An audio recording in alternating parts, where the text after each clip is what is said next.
Dr. Olarte.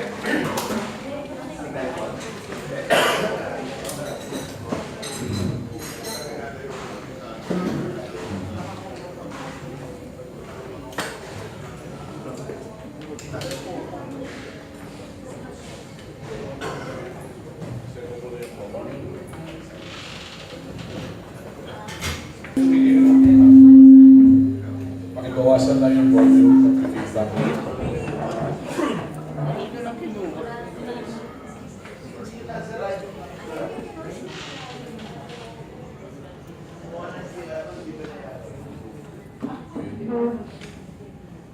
Waiter, yung kape natin, pa-serve kagad.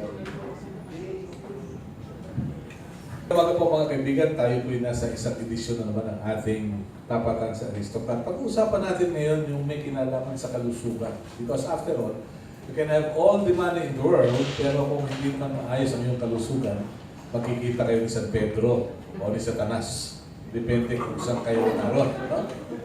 At least maliwanag yan. Magandang umaga po mga kaibigan. We will talk about dreaded diseases. Okay? Ano ito? Meron tayong HIV, meron lupus, may cancer, at tuberculosis. Sabi kanina ni Gilbert, dalawa raw yung TB. Sabi ko, oo, isa colored, isa black and white. But anyway, we're joined today by Dr. Lyndon siya po ang Director ng Office of Technical Services in the Department of Health. He's officially representing Secretary Beaver, who is in Cebu. Yun ang instruction sa akin. Merong representative. Kasama rin natin si Dr. Beaver, Tamesis.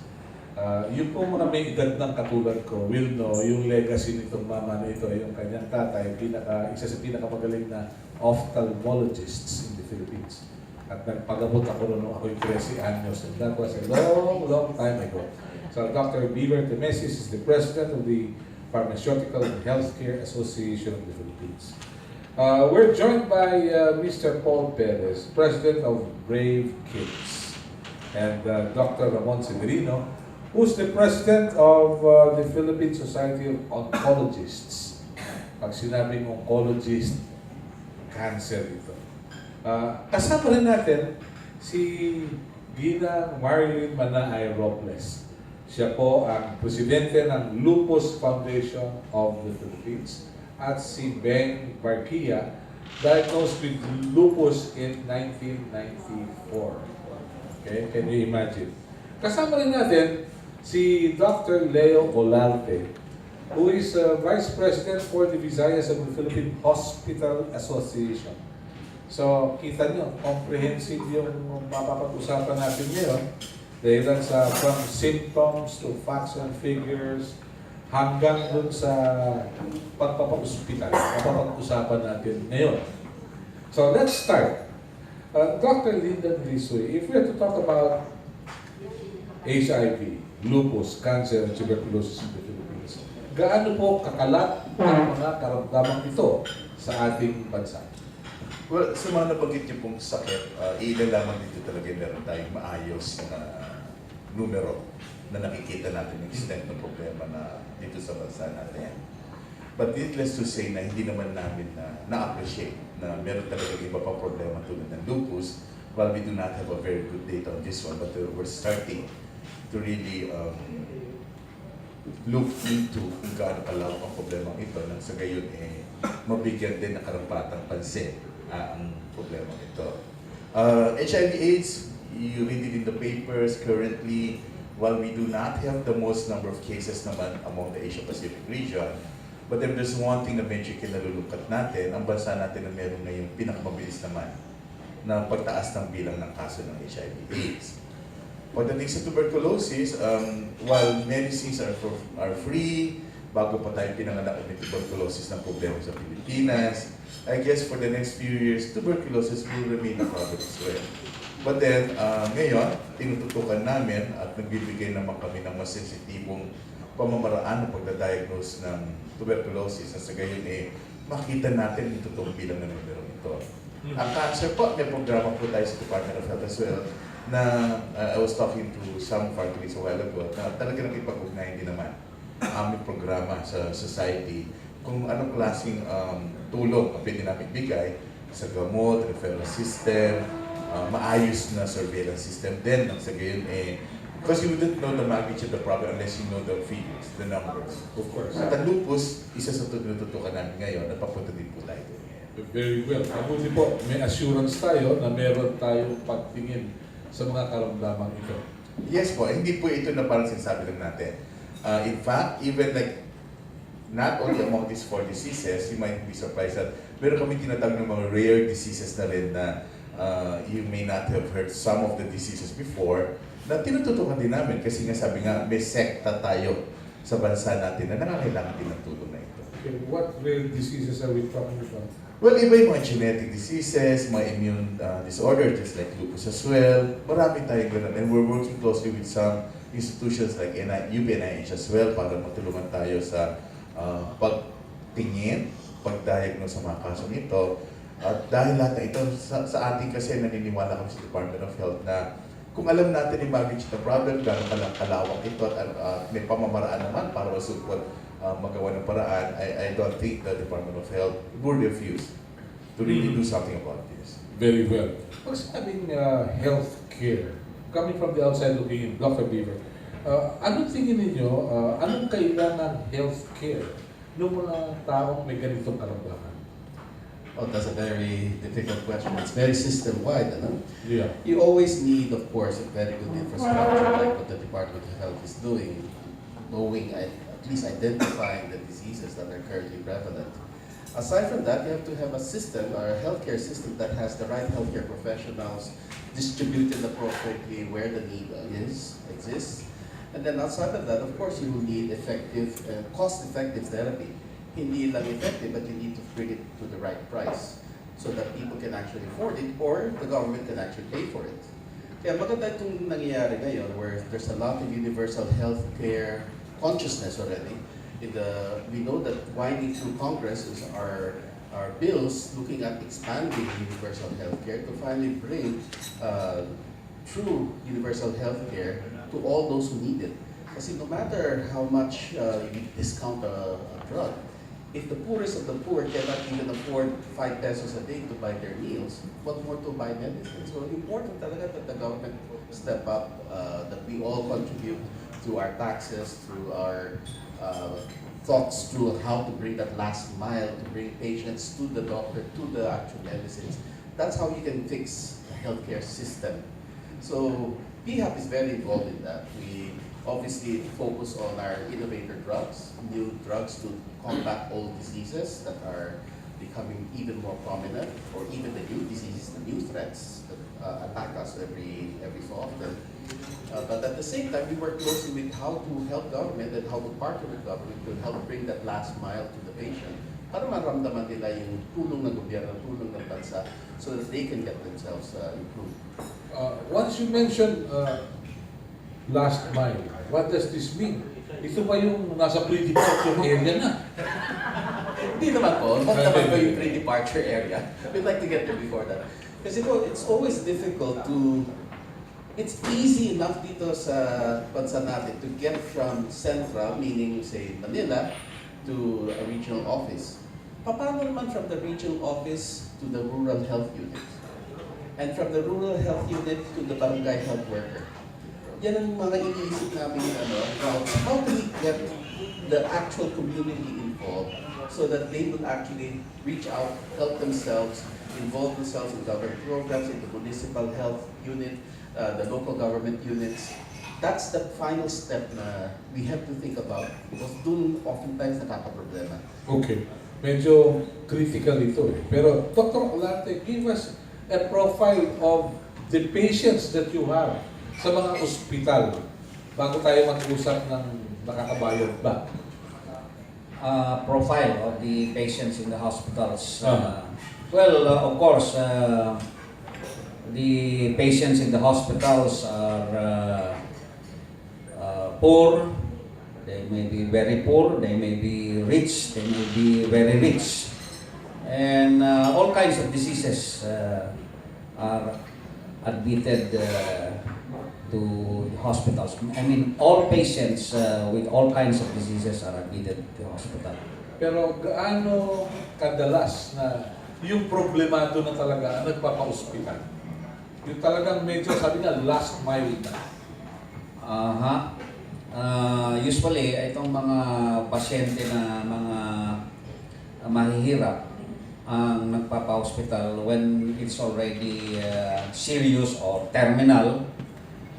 Itong mga may kaya o mga hypochondriacs na tinatawag natin, konting problema lang. Yun yata ang blessing sa inyo. Yes, konting problema lamang, pa-hospital agad o magpapakonsulta agad sa doktor o papasok agad sa hospital. Pero yung ating mga less fortunate brothers and sisters, papasok sila sa hospital kung serious o terminal na yung condition nila.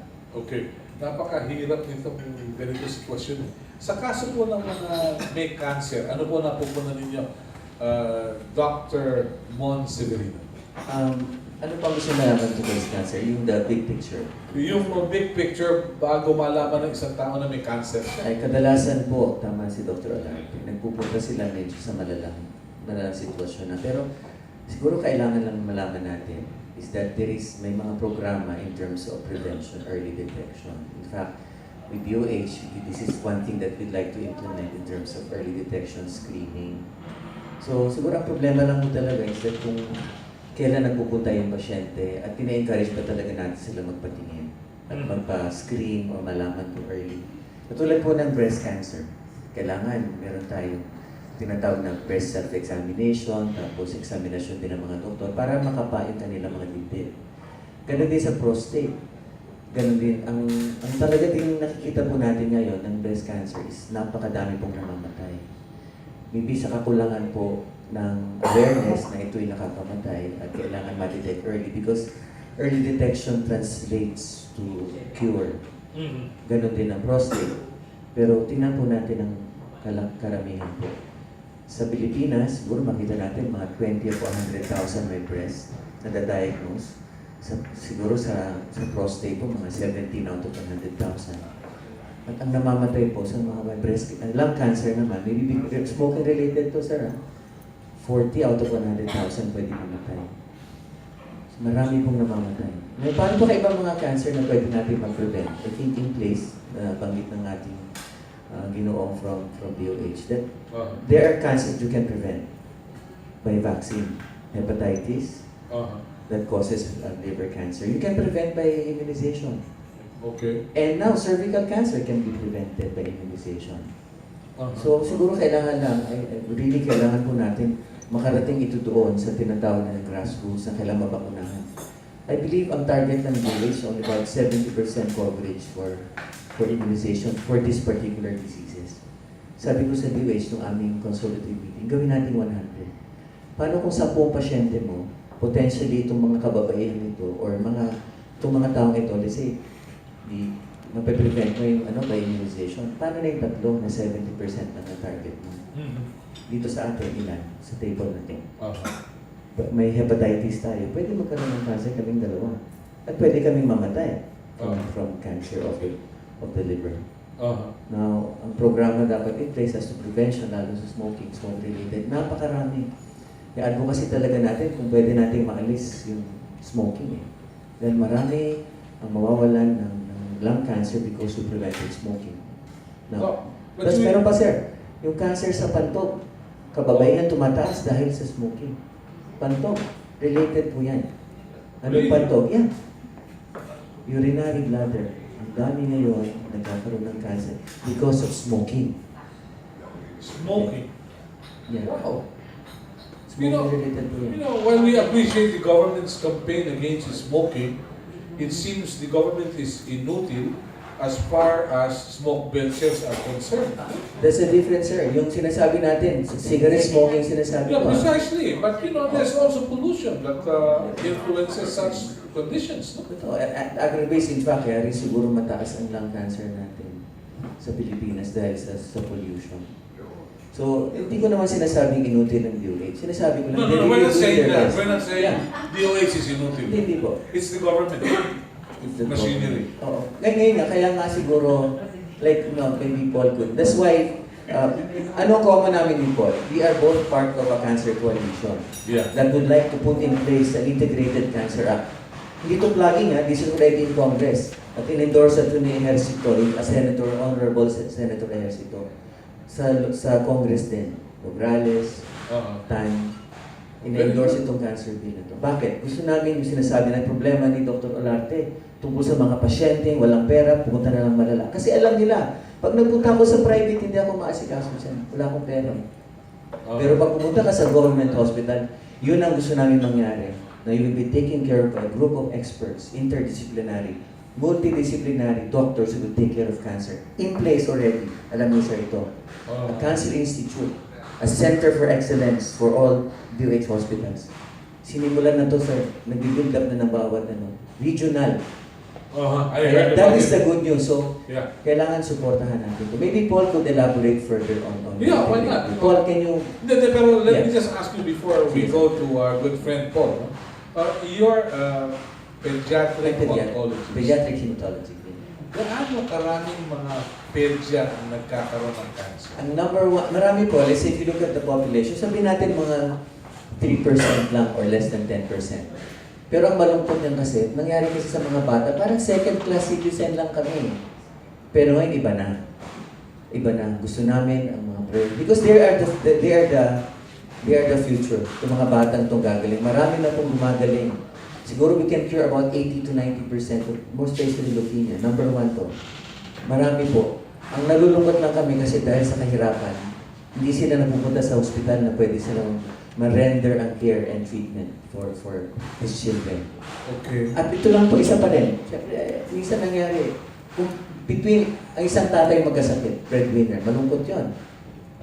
Malungkot yun. So, hopefully in that integrated cancer bill, even the father will be taken care of by the government to our social service. Okay. Pangalawa, kung ang bata, let's say pareho silang may sakit, inuuna ang pagpapagamot. Pinapagamot muna yung tatay o yung nanay bago yung bata. Malala na yung sakit, hindi lang cancer po, lahat ng ibang mga sakit. Dengue, pneumonia, tsaka namuna. Ngayon gusto namin baguhin yung paradigm na yun. Yung mindset. Mindset na yun na, no, ang mga bata have as equal chance as any adult. An equal chance in society. That they should be given the care and the attention. And government could influence that. In government, by putting up a law that we're proposing in Congress. Okay. Are you optimistic that your proposed bill will not be watered down? Because once you come up with something like that, chances are people in Congress will water it down that once it is passed, you will never recognize it anymore. Maganda po yung sinabi niyo sir. Pero ganito, it's not the recognition It's already what is evident. It's already there. The problem is that the question is what do you do about it? What does our politicians do about it? And what do you do as a common tao do about it? Again, ang nais lang namin suporta ng lahat ng tao, from Congress down to the ordinary people, that our future lies here. Ang dami na po. So alarming sir, I tell you. Predict natin maybe in 2030, number one ang cancer siguro sa cause of death. Number one na. Baka ma-eclipse na yung heart disease, ma-eclipse na lahat ng mga non-communicable and communicable disease. But again, the Philippines, Dr. correct me if I'm wrong, maraming may infection. Pero remember, cancer is also related to infection. HIV related din sa cancer incidence. Okay. Alam niyo, sir?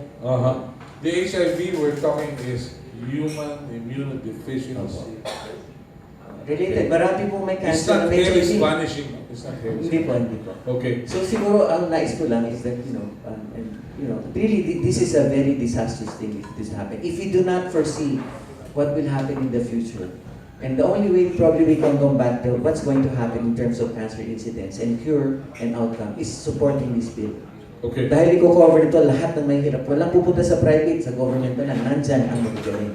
Nandyan ang mga doktor na supported by government, by their taxes, na itong mga doktor na to ang magpapagaling sa akin kahit ako may cancer. Okay. Thank you. Tell us about your experience, Paul. I was told you had a child who was afflicted with cancer. How is your child doing? Yeah. Yes. My son was 3 years old when he was diagnosed with acute lymphocytic leukemia. So he's now 15, in grade 11, and looking at girls and playing soccer and taekwondo. But that experience actually, really jolted us. I think the word jolted is even an understatement. Kasi I think no parent is ready to take on the news that your child has cancer. No matter how much strong your mind is, talagang mabubulabog ka. And that's the reason why, along with my wife and other volunteers, we've set up a support group for parents fighting children with cancer. So, and that actually led us, 12 years na po kami, so that led us to really look at the whole problem maybe, or gaps that's happening right now. And parang habang sa katagalan po namin na nagsiservice sa hospital, exposed na kami ngayon dun sa mga kakulangan. We do appreciate all the programs of DOH. We do appreciate all the programs from different LGUs.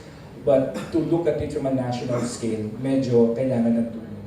So, and I think Doc mentioned about what is in Congress. I would like to refer to it as the proper response to the growing cancer burden. You were asking about numbers kanina, very specific to cancer. PCS and DOH released recently data wherein 11 adult Filipinos are diagnosed every hour. And 7 of adult Filipinos die of cancer every hour. Similarly, for kids with cancer, we have 11 children diagnosed with cancer every day, and 8 kids die of cancer every day. So that alone, if you look at the statistics, is very, very strong to push Congress to act on things now, not tomorrow. Okay? Because as we speak, someone is dying of cancer. Okay.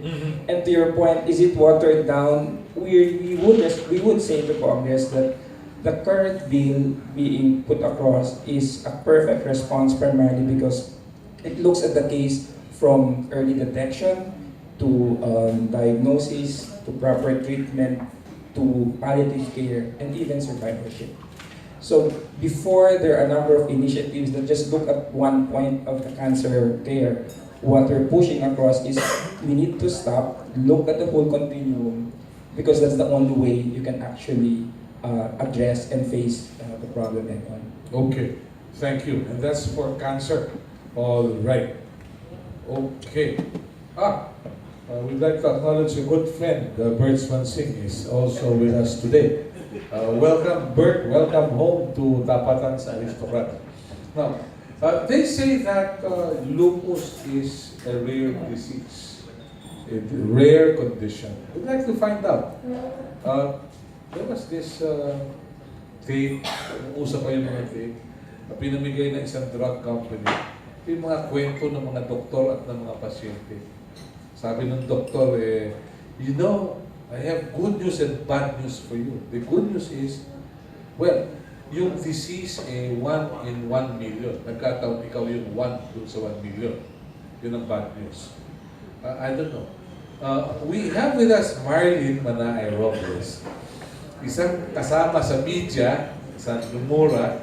At ganun din, si Bheng Barquia. Both ladies were diagnosed to have lupus.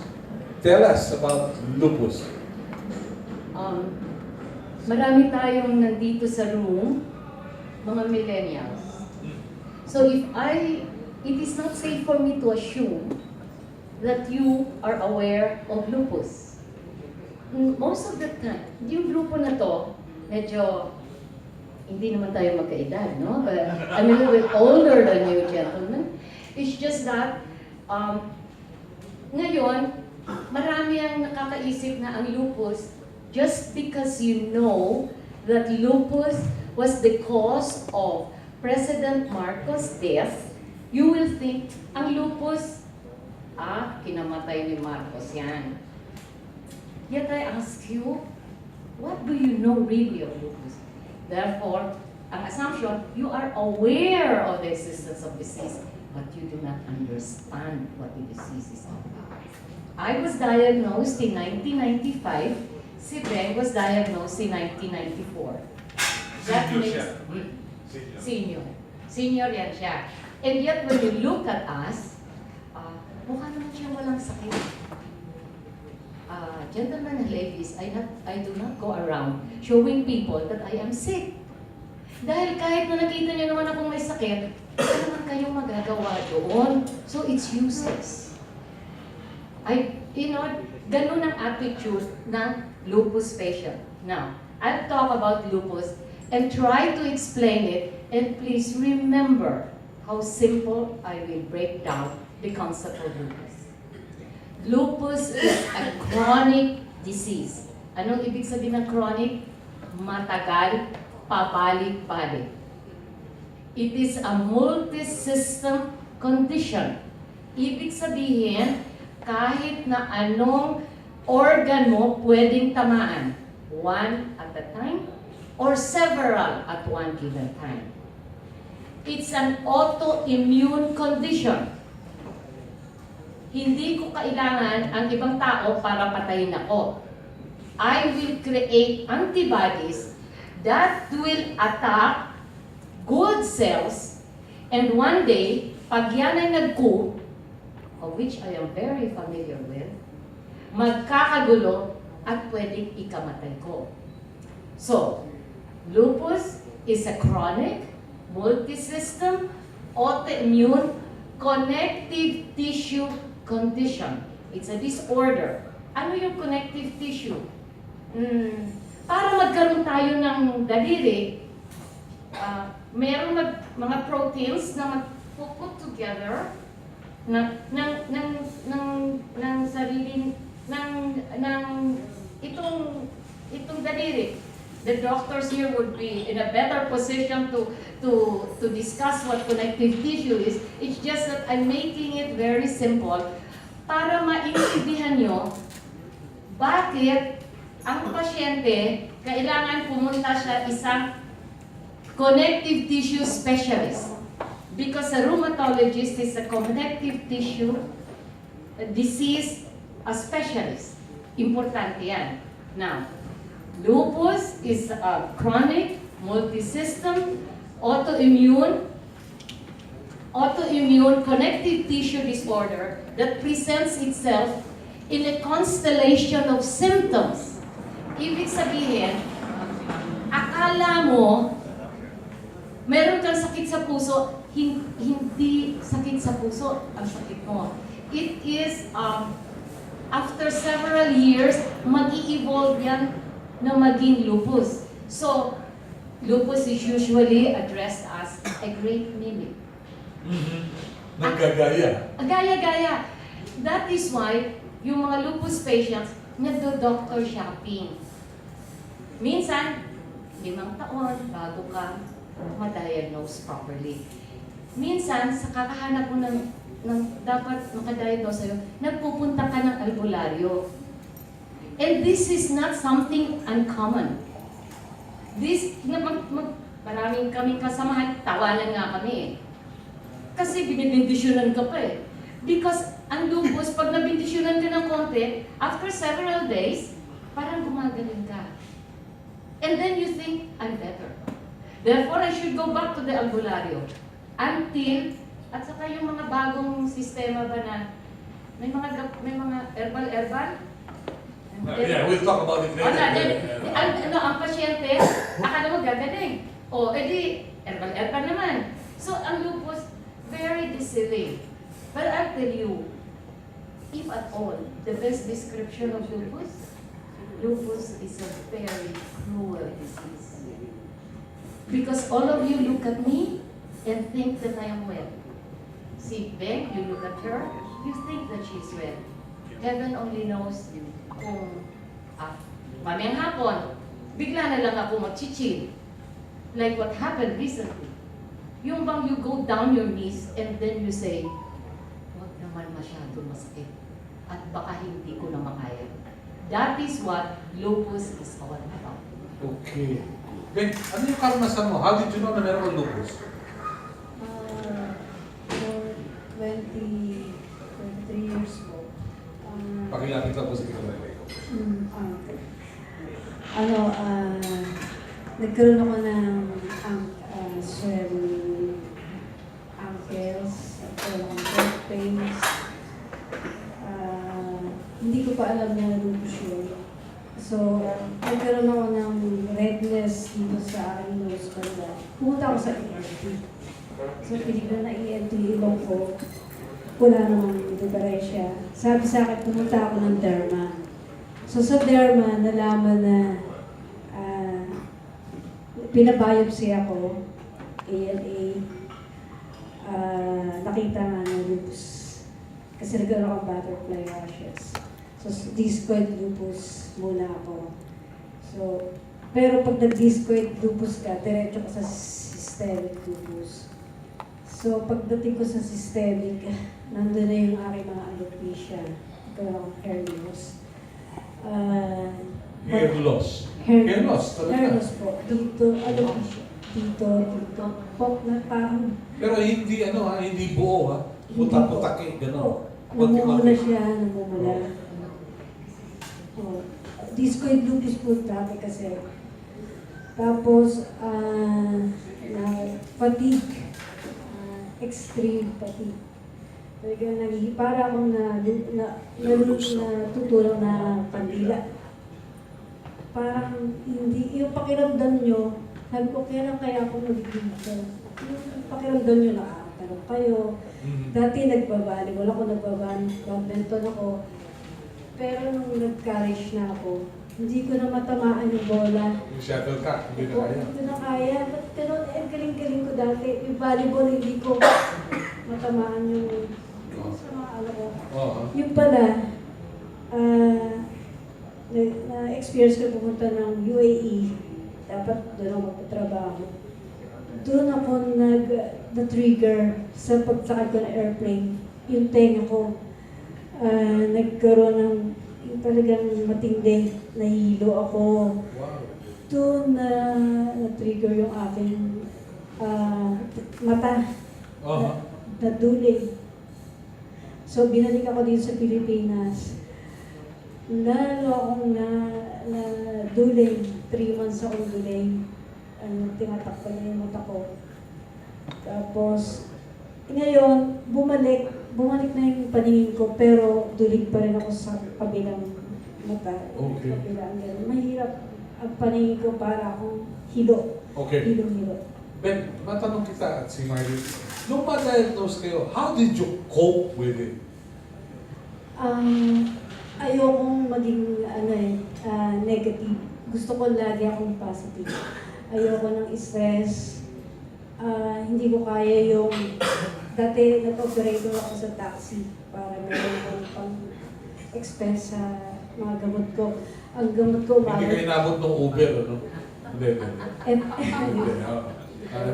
Hindi na po. Ayoko na po kasi stress talaga. So bawal sa amin na stress, maarawan kami, bawal. Ito yung ilaw, ano sa mata ko yan. Pero kinakaya ko, kailangan kayanin. Kung maingat ka, hindi ka magkakasakit, hindi ka mag-flare. Kaya ako, nasa bahay lang ako nakaupo. Ayoko po na stress, ayoko ng problema, gusto ko tawa lang ako. Kasi minsan, sasabihin ng doktor, bawal ang stress, bigla ka na lang mag-hemorrhage sa loob ng katawan mo. Okay. Medyo mahirap din ako. Mahirap po. Okay. Marilyn, how did you cope? Ikaw very active ka. You're with the media. I used to work with a pharmaceutical company. Magandang posisyon. Nung na-diagnose ako, I have to stop. Why? Bawal nga ang stress at bawal maarawan. There are so many things na dapat kung gusto mo mabuhay, nasa loob ng utak mo yan.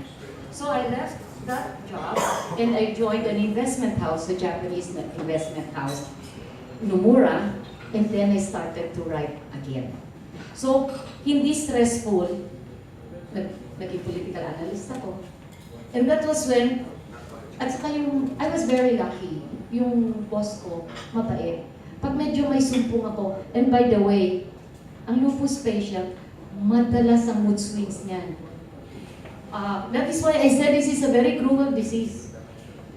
Yung hindi nyo nakikita, yung buhay ng madali kang mairita, madali kang Kaya nga kailangan, kagaya ni Beng, para walang gulo, wag ka na lang lumabas, para wala kang stress, wala kang, because manunod ka lang ng TV, nakita mo yung, ba't naging ganito, ba't, sa sarili mo stressful yun eh. Oh. Hindi ko pwede dumaan ng EDSA. Ay, yes. Really? No. Look, I drove, and alam mo, 3 hours, I could die. Alam mo kung ano, kaya lang, meron na akong technique dyan pagka August yun eh. Meron akong Christmas in August. Magpatugtog ka ng Christmas carol, kumanta ka. Kasi yung stress, dapat matuto kayong you learn to adapt. Okay? So you say, how did I changed jobs. I wrote, no? And then, yung ginagawa ko, like, I do foundation work because I have retired. Yung interest ko, for 22 years since I was diagnosed, naging presidente ako ng Lupus Foundation. So I would spend time talking to lupus patients. Yung mga parents ng lupus patients, lalo yung mga bata. You spend time talking to them and then you realize yung problema is nothing, your problem is nothing compared to the problems of others. And then you begin to think, pasalamat na lang ako palagi. You remember when I said, si Beng, mas maraming problema yan kesa sa akin.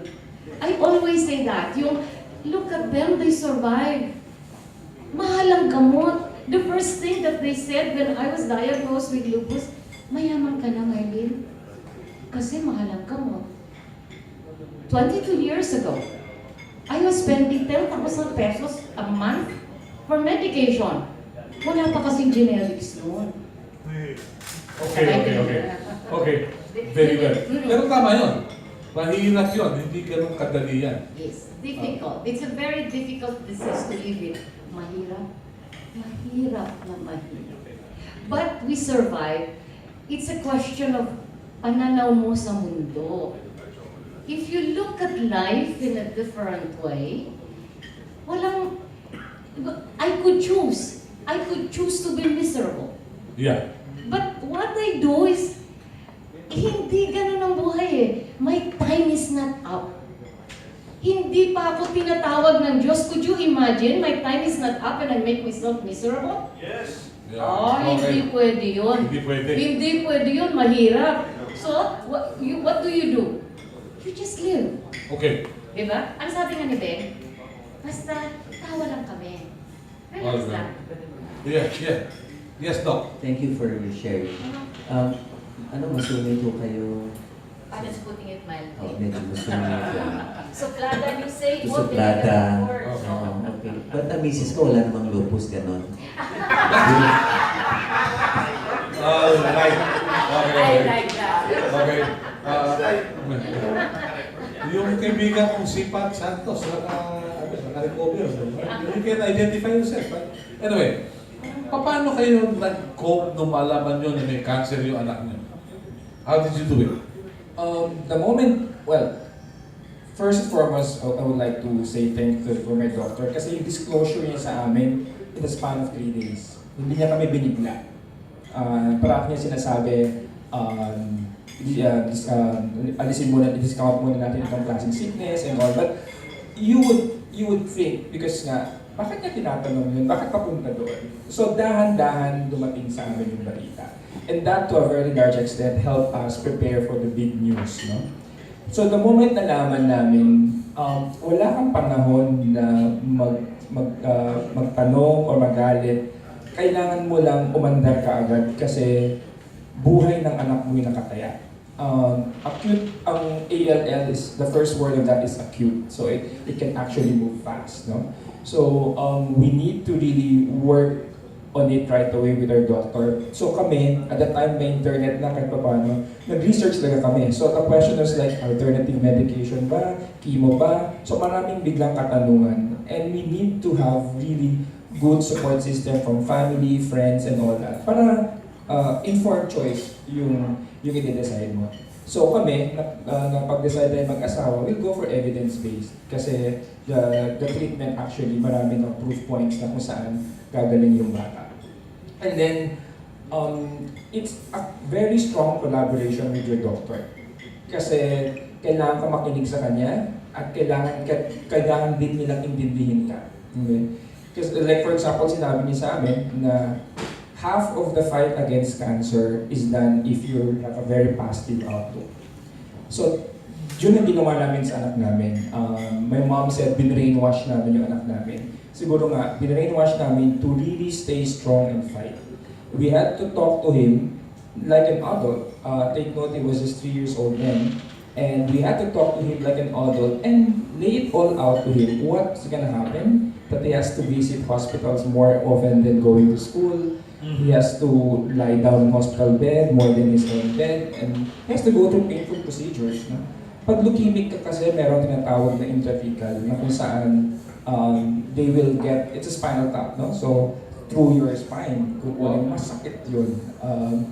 Kung adult ka umaaray, you can just imagine, do that on a 3-year-old boy. So, minsan pag nagkikimo yung anak ko, binamamify para hindi makagalaw, para yung kamay lang lalabas. Okay? But all throughout, we tell him, that this is part of a journey, this is part of a fight, this is something that, we need to do for you to really get over cancer.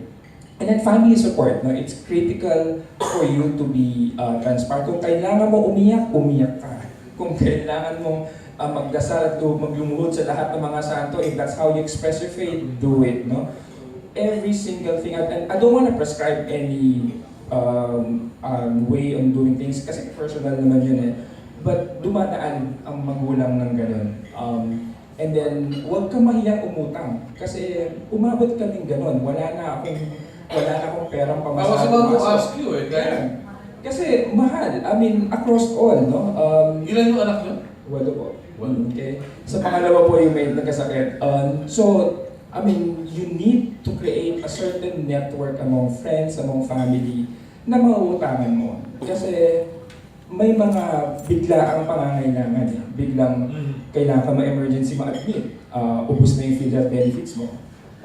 Kailangan may transfusion ka, wala ka pang bili ng dugo.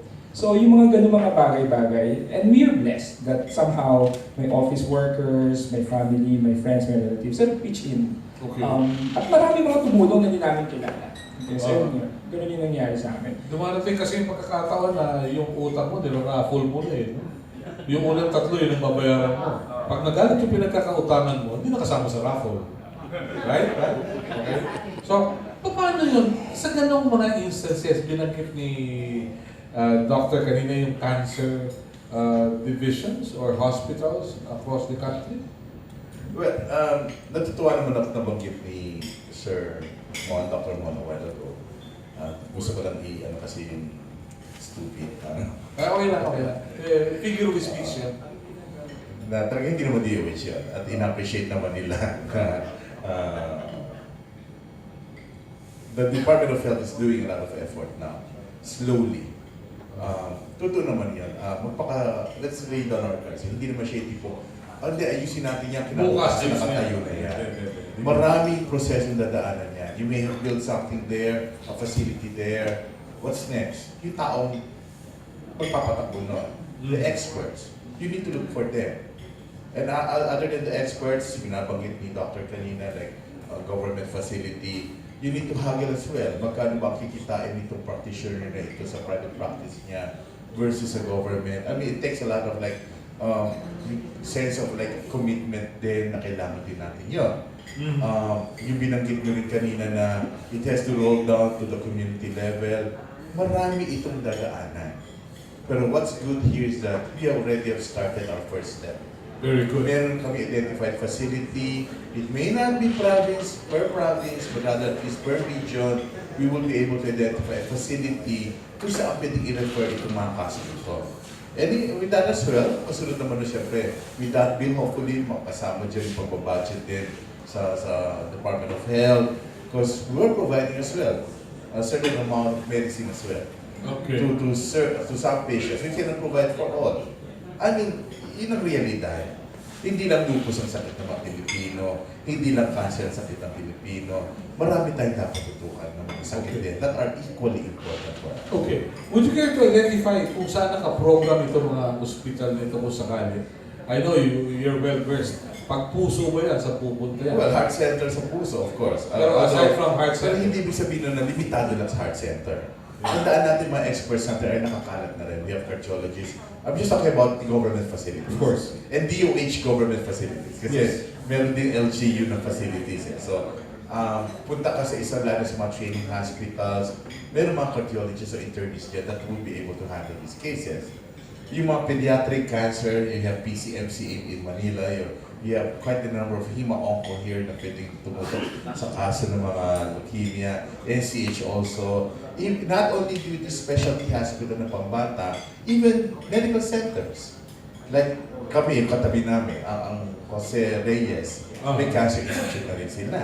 Good. And this will not limit to adult cases only. Because when you talk about cancer institute, doesn't say adult cancer institute. It's a cancer institute that should cater for both adult and pediatric patients. Southern Philippines, palagi nasa dyan, sa Davao. Southern Philippines Medical Center would have a very good facility as well. Na napakalaw. Our president is really have a heart for sa mga cancer patients kasi natin. Kaya talagang investment sa mga cancer facilities is sobra. And of course, with the directive of our Secretary Pao. So, identified yan. Hopefully, mag-expand, just like any other programs that we have. Slowly, pero I'm pretty sure na doon naman patubo natin lahat. Hindi naman siya yung magbukas mo na mata mo. Okay, nilatak sa'yo, may problema ngayon, bukas meron na, hindi din naman ganun yan. Okay. Pero ginagawa na po na parang. Thank you for issuing. How true is it that there are hospitals described as Mona Lisa hospitals? They just lie there and they die there.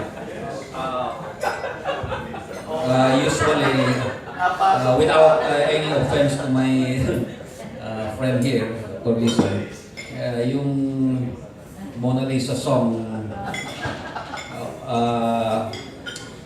sa aming mga doctor refers to the government hospital. They just lie there and they die there, no? Pero hindi totoo yan ngayon. Mas magaling na ngayon ang ating hospital from the government. Now, the Philippine Hospital Association kasi is an association of private and government hospitals.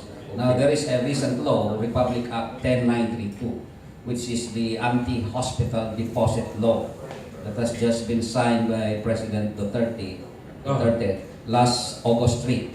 Okay. And of course, maraming mga private hospitals na tumututol dito. So, in fact, they're filing an injunction with the prayer for the issuance of a writ of temporary restraining order, writ of injunction, to stop the implementation of this law, questioning the constitutionality of this Republic Act 10932 because it imposes a very high and allegedly cruel penalty of 1 million pesos fine and 4 to 6 years imprisonment for hospitals and physicians who do not treat emergency cases or who do not admit emergency cases. And the law presumes immediately that the hospital and the doctors are guilty. There is although it's a presumption, but it is a rebuttable presumption. But yung presumption na yun is prejudicial to the hospital because it presumes immediately na guilty sila dahil they are demanding deposits or advance payment for the treatment of emergency cases. Na hindi naman totoo yan because alam mo naman ang mga doctors by training comply with the oath of Hippocrates, and it is our duty, our moral duty and by training and education to save lives. Yun lang, mayroong mga pasyente na talagang hindi matanggap sa hospital dahil especially private hospitals. Dahil puno na yung hospital, wala na malalagyan ng pasyente or yung hospital is not the proper place, halimbawa infirmary yan or level 1 hospital yan. And they are not capable, dahil kulang sila ng facilities or kulang sila ng specialista to treat the emergency case.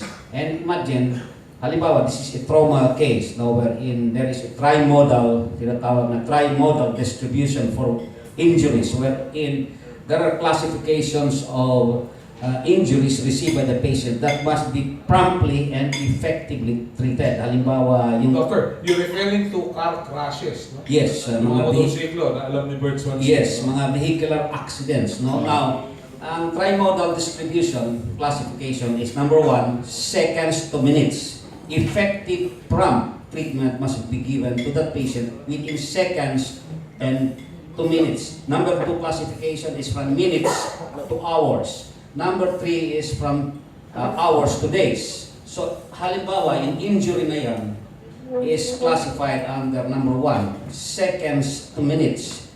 Now, a little delay dahil hindi sapat and effective yung treatment, maaaring mamatay yung pasyente. Now, if you bring the patient to an infirmary wherein there is no facility, you are delaying the prompt and effective treatment of a patient. So, diretso mo, nakasakay sa ambulance yan, diretso mo sa hospital where effective and prompt treatment can be given. Now, because the infirmary refused to admit or to treat the patient kasi wala silang capacity, walang capability, and wala silang mga supplies and instrumentation. Oh.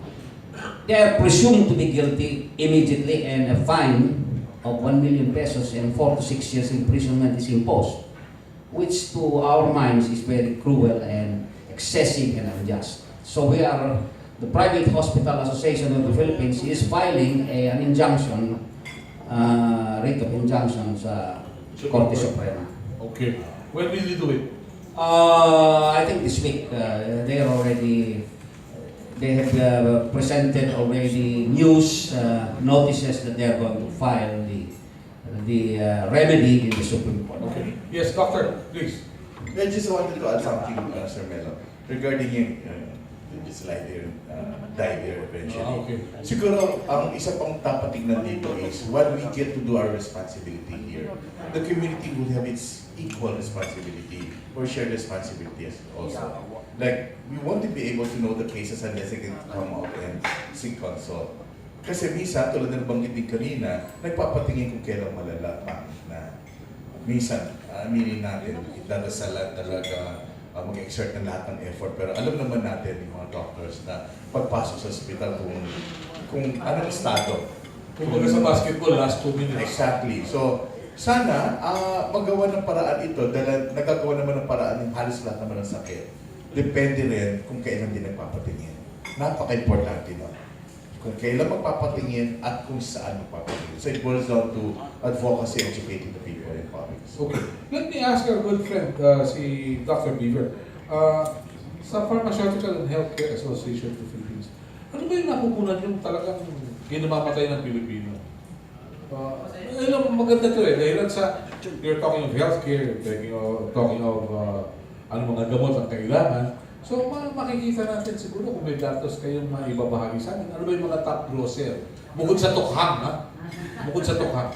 Well, I'm just going to cite again Department of Health statistics here.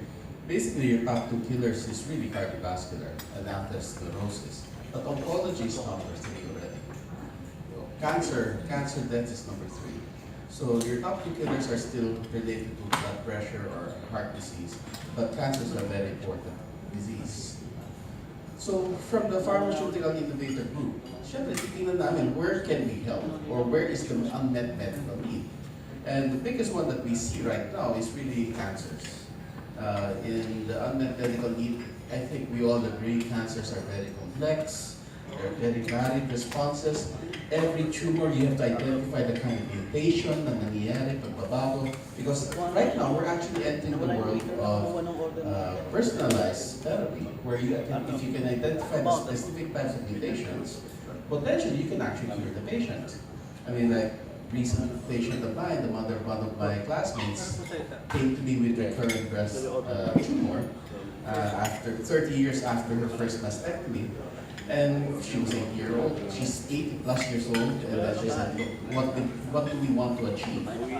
She just doesn't want it to become an open wound. So we said, okay, why don't we do this particular biopsies? Talk to my breast cancer specialist surgeon. And turns out she had the exact mutation that was required, and then now she has no more tumor. She's happily taking her targeted therapy, personalized therapy, just a small pill every day, and she's very happy with the results. So really, unmet medical need natin ngayon is we focus on cancers, because that's where the biggest burden is right now. The statistics that we get from global cancer point out that breast cancer, lung cancers are really the top 2 killers in our country. So this is where we're exerting a lot of effort to find new cures in this particular realm. This Okay. particular area. But what does DOH got to say about what's being sold in the market ng mga food supplements? Dahil ang sabi kasi, wala naman therapeutic claims at ito'y hindi gamot. Pero yung pagkakasabi ng gano'n, napakabilis at halos hindi mo maunawaan at kung ikaw ay medyo hirap, yun na lang ang bibili mo. Well, kung ikaw ay hirap at yun na lang bibili mo, tandaan natin medyo mahal din naman ang pagkakabenta nito mga supplement na ito. Meaning, I don't think that's a reason as well. Okay. Na hirap ka at yun bibili. Mahal din kaya itong mga supplement na ito. Well, at least nabago na rin.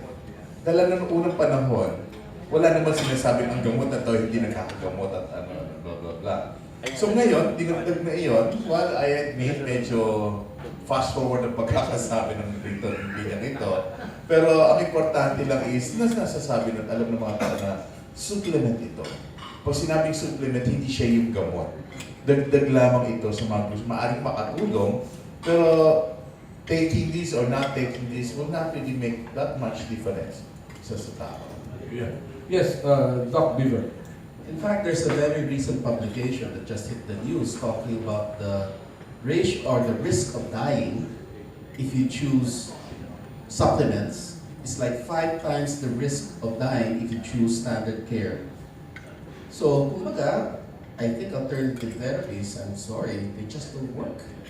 There's even suggestion that what we think is healthy for us, taking vitamin E, supposed to be great for you, antioxidants, etc., can actually encourage certain forms of cancer to grow.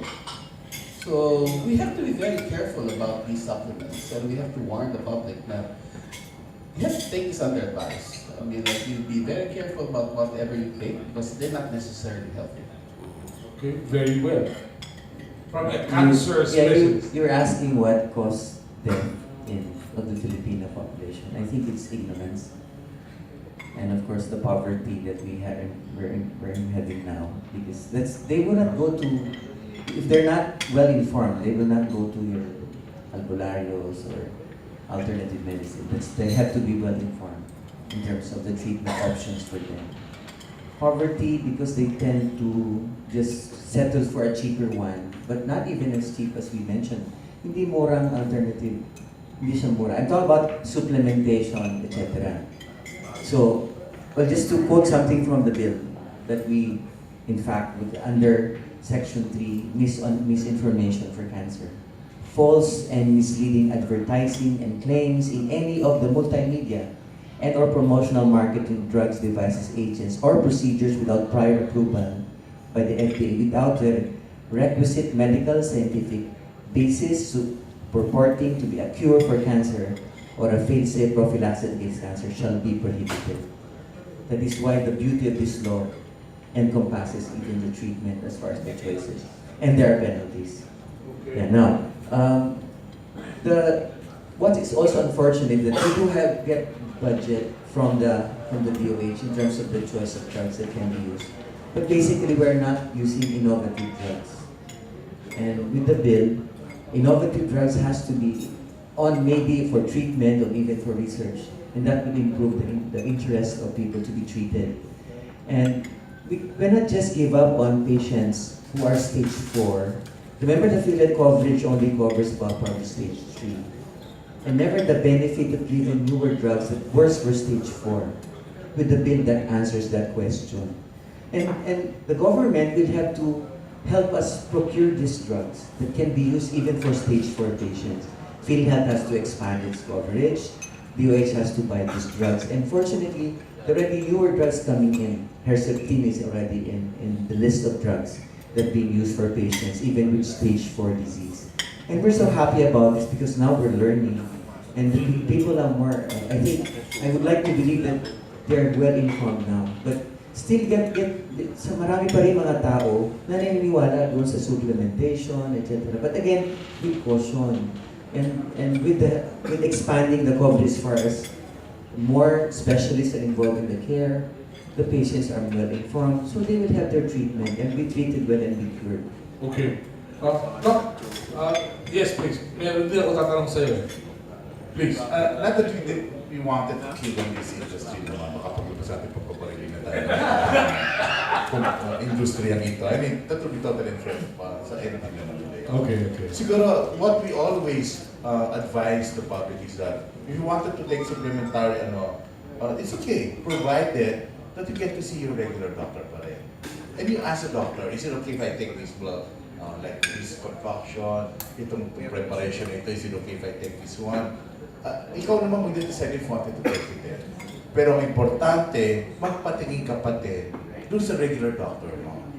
Okay. Tapos kung talagang gusto mo gumastos ng extra, nasa iyo yun. At papaliwanag naman, I'm pretty sure papaliwanag naman ng doktor mo yan whether it's be beneficial or not. Okay. Dadagdag ko lang sir, yung Dr. Yate knows about this. Tayong mga doktor, kasama natin doon. Alisin natin yung conflict of interest natin. Kasi may mga doktor na prescribe simply because meron akong kikitain dito. Totoo yan, nangyayari yan sir. Wala naman, kaya nga we wanted better guidelines for treat cancer because some would really, i-include nila yung gusto nilang gamot na hindi naman talaga recommended doon sa treatment. So we will have to improve on that. Guidelines, pathways for treatment. Dahil meron mga ganun mga doktor, di ba sir? Sasama nila doon, ito, take mo to. Yung pala pagkakakitaan ng doktor yun. Kaya mag-ingat po ang publiko dyan. Kayo naman, may nag-aaral pang anak yun, nagme-medicine din. Yun ang malungkot sir. Okay, tama kayo. It's a very valid point.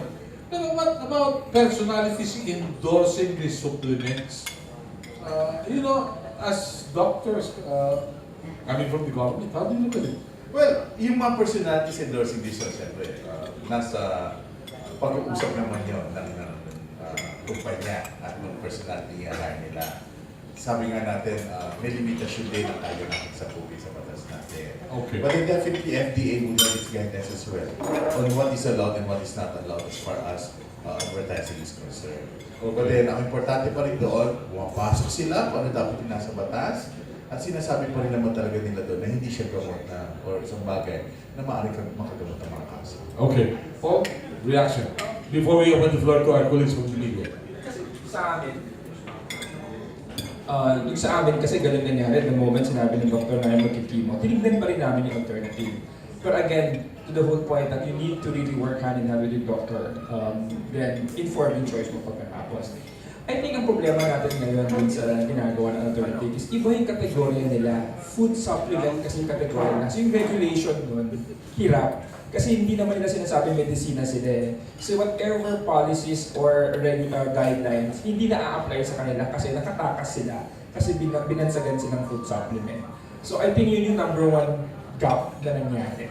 Unless they will be reclassified as something else and proper guidelines will be applied, then they will proliferate and proliferate forever. Para gano'n. So dapat siguro bigyan pansin yun na tama ba ang kategorya nila food supplement given that they're claiming other things.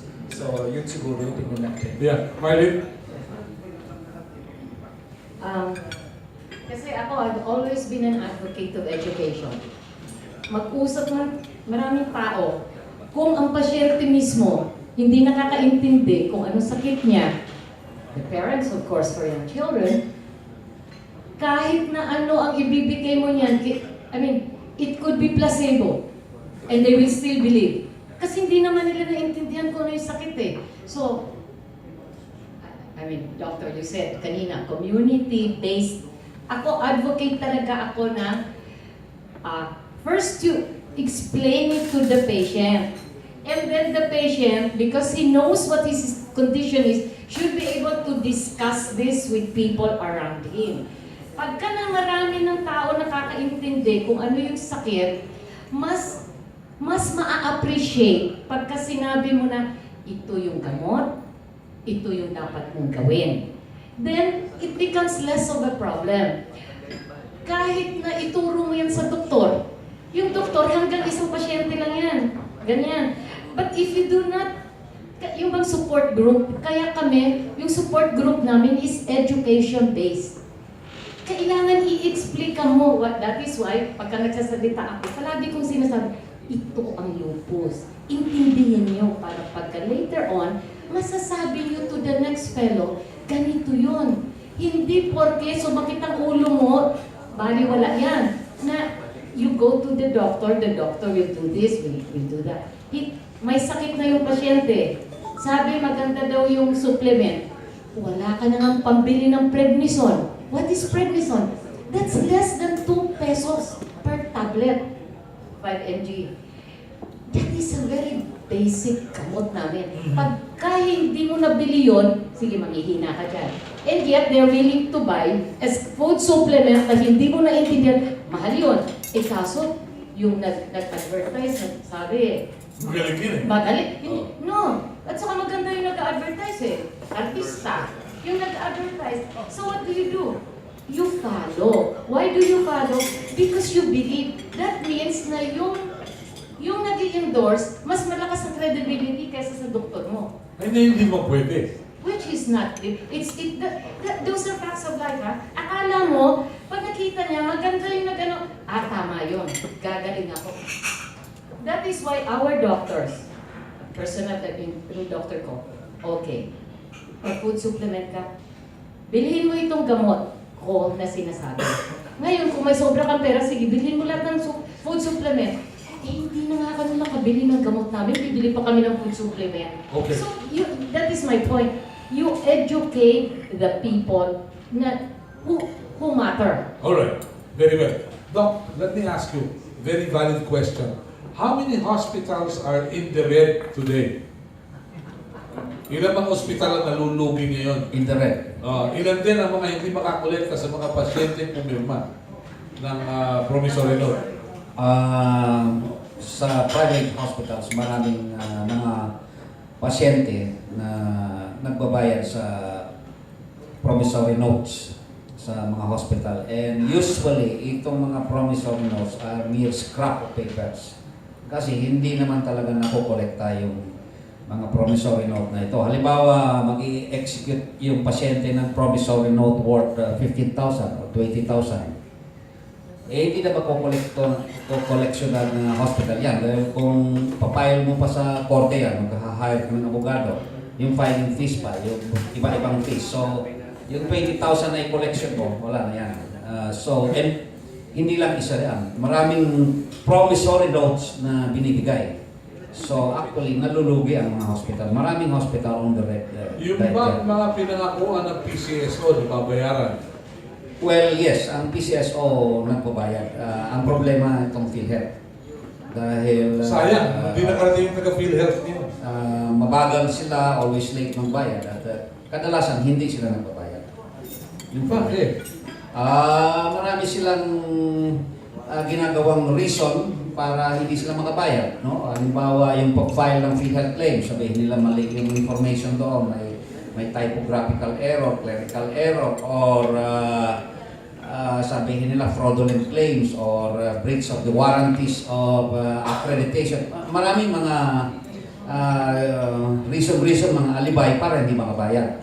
Maraming mga hospital na millions ang utang ng PhilHealth, hindi nababayaran ng PhilHealth. So, naging problema yan dahil dyan. Okay. Coming from the Philippine Hospital Association, ano yung pinakapaboritong puntahan ng mga pasyente? Sabihin natin top grosser ninyo, sa mga members ninyo. Ano yung mga ospital na preferred ng mga tao? Public and private? Usually, ang preferred ng mga pasyente, yung mga private hospitals na sa tingin nila nakakapag-deliver ng service yung kailangan nila. Yung curative capability. Yes, of course. Meron. Yes. Gaano katotoo na pag politiko pumasok sa St. Luke's gumagaling? Ako yung taga St. Luke's, no? But siyempre, ang nalalaman ko ang St. Luke's ay hospital ng maraming politiko. Mas lalo na... Doon din ako nagpagamot hindi ako politiko. Yung kaso, may mga kaso at para hindi makapunta sa korte, pupunta sila sa St. Oaks. Yan ang pagkaalam ko. Okay. Pero reasonable naman kasi, halimbawa, mayroon kang heart disease. So, hindi ka talaga makarating sa korte yan. Alam ni Dr. Tamesis yan. Pag may heart disease ka, talaga hindi ka makakarating sa korte. Because he's a cardiologist. Of course. Okay. Alright. We'd like to open the floor to... Yes, Doc. Nung araw po, sir, may GSIS. Opo. Di ba ho, dyan nagpupunta yung mga empleyado ng gobyerno. So siguro kung mabuild uli natin, sir, no? Tutulad ng ganung servisyo. Yung mga politician, dyan na rin pupunta ang government. So basta, kapag, kasi it was successful in the past. Opo. Kung magkaroon siguro tayo parang Center of Excellence for government officials. Tapos, sir, may Government employees. Employees, rather. Tama, sir. Correct. So, meron bang protection ang private hospital? Like for example, kung mapasok sa ligang sitwasyon, meron ba kaya parang insurance kami na pwedeng bilhin para protektado kami as a private hospital, for example? So, meron bang pwede para labanan yung ganong klaseng sitwasyon where hindi sila nababayaran?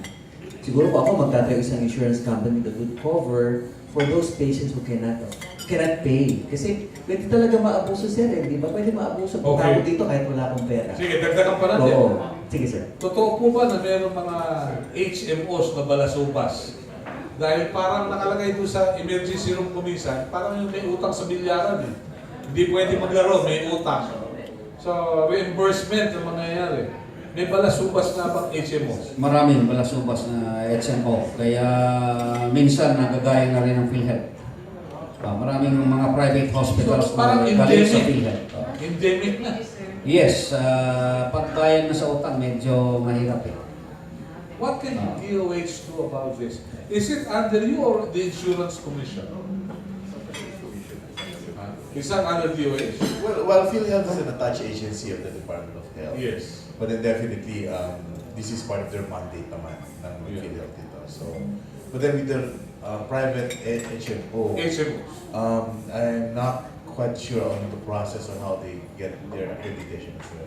You know, the reason why HMOs are proliferating dahil sa kulang yung benepisyo na natatamo sa PhilHealth.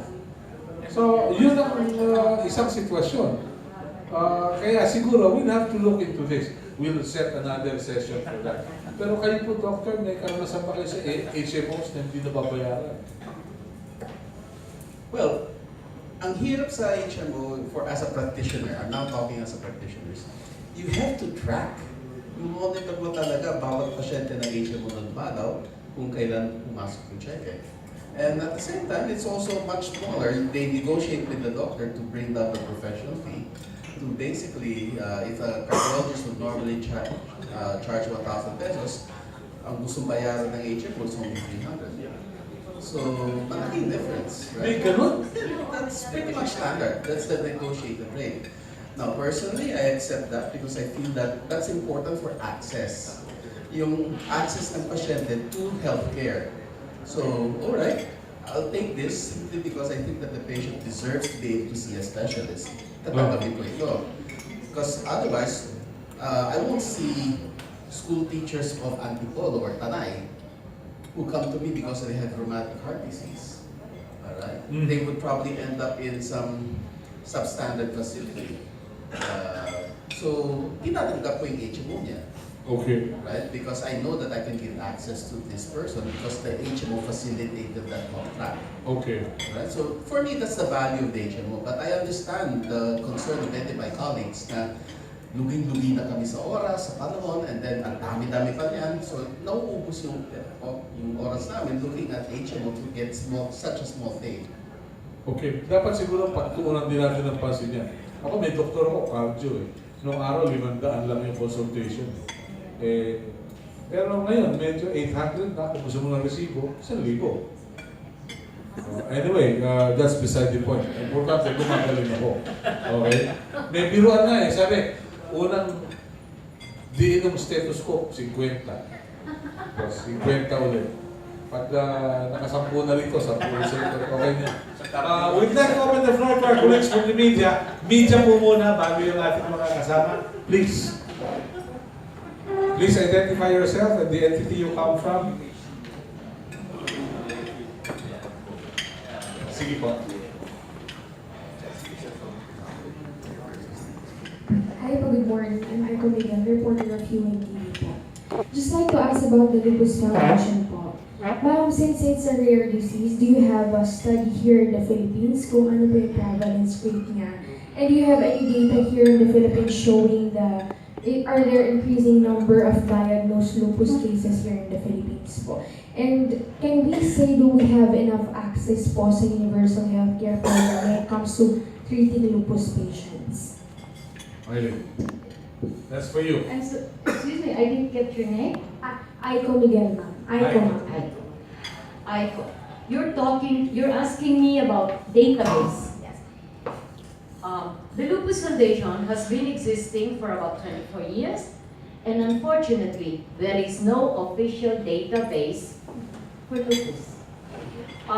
Many years ago, the Luisa Project, a UST-based foundation, did a database gathering of lupus patients.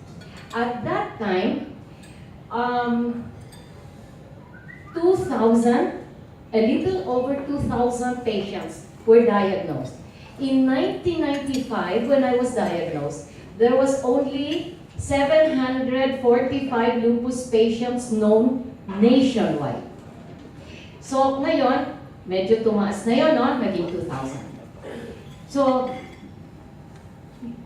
this will be dependent on tertiary hospitals, no?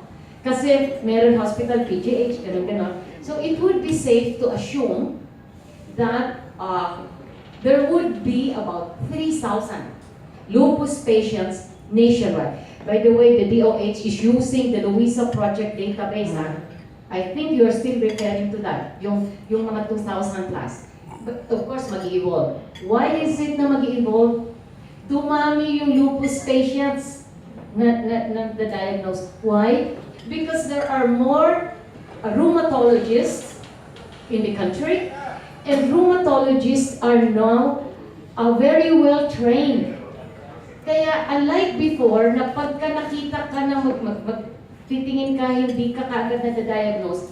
Ngayon, mga tatlong doktor lang, kuha ka na kagad. So, ang mortality rate ng lupus patients mababa. 22 years ago, happy ka na pag hindi ka namatay agad. Ngayon, I mean, you know, if you don't die within 5 years, okay ka na nun. Ngayon, ang survival rate ng lupus patient, mataas na. Kasi, for the first time, after 50 years, meron ng gamot specific for lupus. Do you know that wala kaming gamot specific for our condition? Ang gamot namin galing sa cancer patients. Yung pagka tinanong ng isang pasyente, nagsa-cyclo ka? What is cyclo? That's medicine for cancer. Kaya lang, hindi kami pareho ng dosage nyo. Pero, nagsa-cyclo kami. Wala kaming gamot. Even the basic medicine which is prednisone, steroid, hindi yan para sa lupus. That is basically used as an antihistamine. Hindi yan. Kaya lang, it has been proven na pagka umiinom kami nun, kasi sa lupus may mga inflammation kami sa loob ng katawan, hindi namamaga yung katawan mukha ko. Ang namamaga dun sa loob. Minsan na namamaga na, hindi pa nakikita sa x-ray. So sasabihin sa'yo, okay ka, nakikita mo nang mamamatay-matay ng pasyente, lahat na ng test ginawa, lahat ng ginawa, lahat ng x-ray. Pero wala lang. So that is, yung sabi mong question mo, meron bang cases na nag-i-increase? Yes. Bakit nag-i-increase? Marami ng pasyente na pumupunta sa rheumatologist. Noon, hit and miss. Minsan, hit and miss yan. Ngayon, pag nakita na ng rheumatologist, okay. At saka, marami na tayo magagaling na rheumatologist. For instance, when I was diagnosed in 1995, yung dugo ko, pinapadala pa sa States. Wala tayong test noon, yung ANA panel test. Ngayon, yung sinasabi ni Bheng na ANA test, wala tayong ganon. So they drew blood from me sa UST, linipad yun sa States, tapos tiningnan. And then lumabas dito, ito yung ano ko, ito yung result. Still and all, pumunta pa ako sa States for second opinion. Alam mo, sinabi ng doktor sa akin, you are being handled by one of your best rheumatologists. So you don't need to come. Eh kaso, syempre takot ka eh. Malay mo, baka naman nagkamali. Di ba? So, ang rheumatologist, ang abilidad ng mga rheumatologist natin magaling. Okay. So, our data, if you ask me, we do not have a data, official data, but we have an unofficial estimate of number of lupus patients in the country. It should be about 3,000. Okay. The number of patients increase primarily because more and more medical practitioners specialize in rheumatology, and more patients are becoming aware Okay. about an autoimmune disease called lupus, and that they go and see these doctors. So I answered two of your questions. Okay. Yeah, I did answer your questions, All right? Thank you. Yes, sir, to Dr. Yusuf po. Hi, Doc. The measures of Department of Health when it comes to lupus cases, since hindi masyado siyang like any other diseases like cancer and HIV, yung pong discussion into the public po. What are the measures of Department of Health? Kasi sabi rin po naman walang definite po na gamot to treat them. Just like what you mentioned during the opening, na wala pa naman sobrang effort din naman pagdating sa lupus. But then, as I said a while ago, may commitment naman ng Department of Health to look into the different rare diseases, not limited sa lupus lang, but in other diseases as well, of equal importance also. Yes, please. Yeah. I think the question of the young lady here is about data. Honestly, we have very poor data regarding, I can only speak for cancer, lupus maybe. And I think the reason for this that we have data is so we can actually, that was a challenge to me and Paul and the group. But we can present enough robust data as to the reflection in terms of how accurate are the numbers in terms of number of patients with breast, lung, prostate, etc. down the line in the Philippines. Because if you ask by the politicians and how much do we need to budget in terms, we only come, as you've mentioned, estimates. That I think I call it as a challenge to the lupus group, the DOH, and because they're collecting now, sir, in terms of the population base, which is very accurate, and also the hospital base. I think I challenge your group to come up with that robust data and more accurate reflection of what truly is the incidence. For cancer also it comes as a challenge. I think what is already at hand actually is a network in the DOH that we probably would come up with the data in terms of reporting and maybe a reflection in the hospital, and it will come based on also the data and also the bill that we're coming up with. That it will be part of the accreditation, that no hospital without the data will be accredited by DOH. You will see now that there will be improvement in the reporting. And I am actually, I cannot fail to mention that DOH has been working very closely with the coalition in terms of cooperation and coming up with data.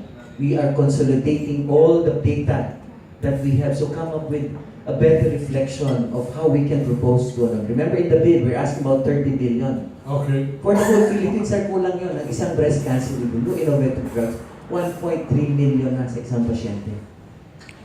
Grabe. Ang gastos.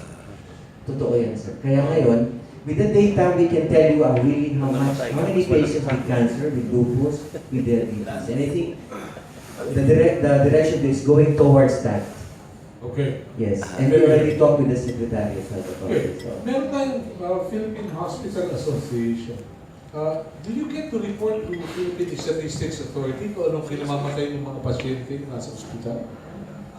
Yes, but it is the individual hospital facility that does the reporting to the Department of Health. Okay. Mas maganda kasi malaman natin kung ano yung kinamamatay doon nasa ospital. Yes, Paul.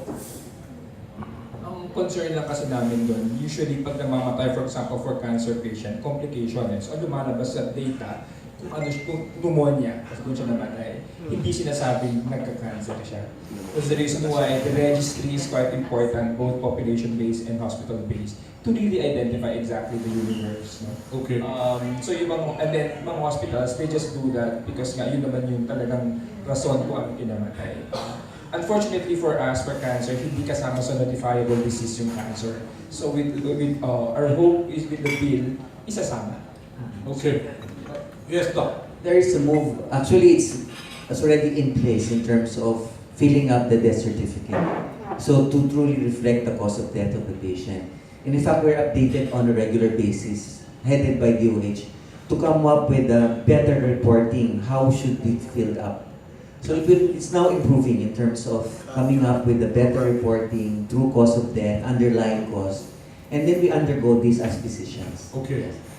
I may add as well, DOH is a project ng e-health, di ba? So the moment na mangyari din yun, lahat ng data gathering na to will be very, makakatulong talaga sa lahat ng mga disease streams. No?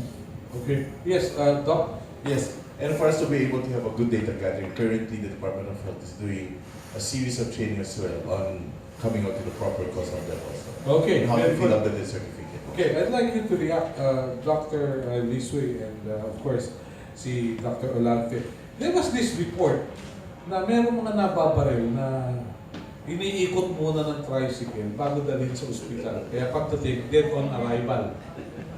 There's this article which saw international attention in relation to Tokhang. No, I'd like to find out, do we have facts and figures as to the number of people who reached the hospital, sabi nga, dead on arrival?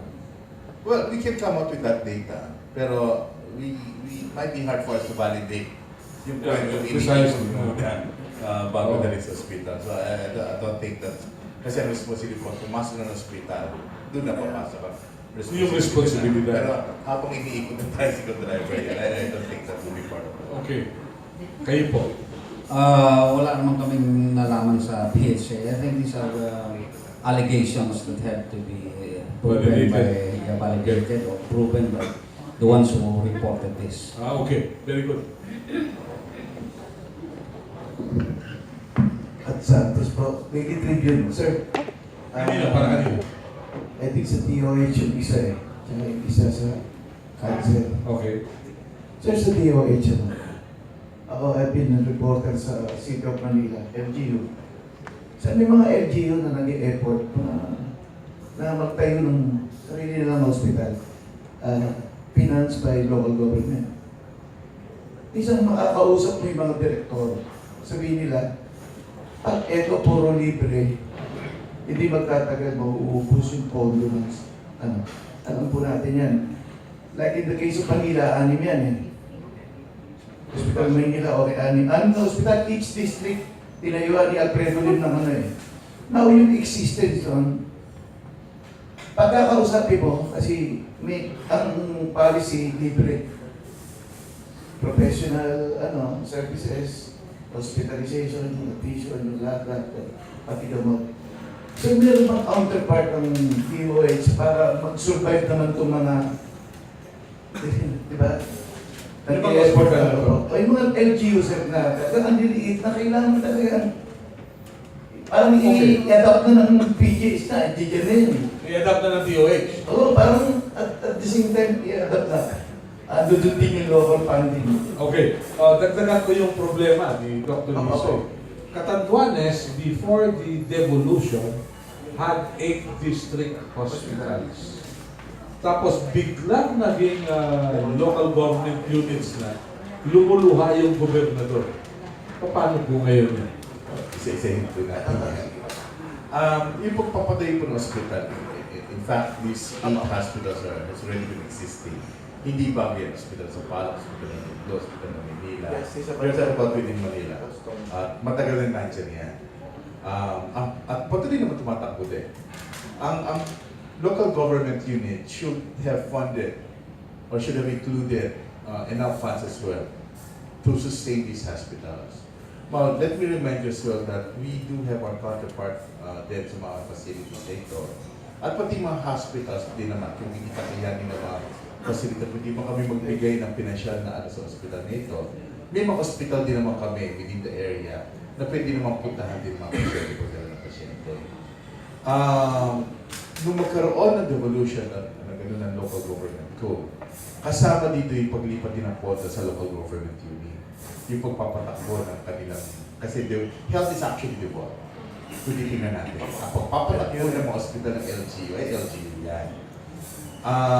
But then, currently, for so many years naman din na, nagkaroon din naman ng mga concerted effort between the LGU and the National Office, which is the Department of Health, sa pag-improve din mga health facility. Meron tayong mga HPEC program na pinagaganda natin mga facility, lalo ng mga lokal na pamahalaan. Yung mga pinagaganda natin ay hindi lahat nakatuon lang sa Department of Hospital, kundi pati sa local government unit. But tandaan natin, pagandahin mo man ito, kung hindi rin mo pupuntuhan mabuti ng local government yung pagpapatakbo ng hospital na ito, magkakaproblema din. So meron din silang counter-responsibility dito.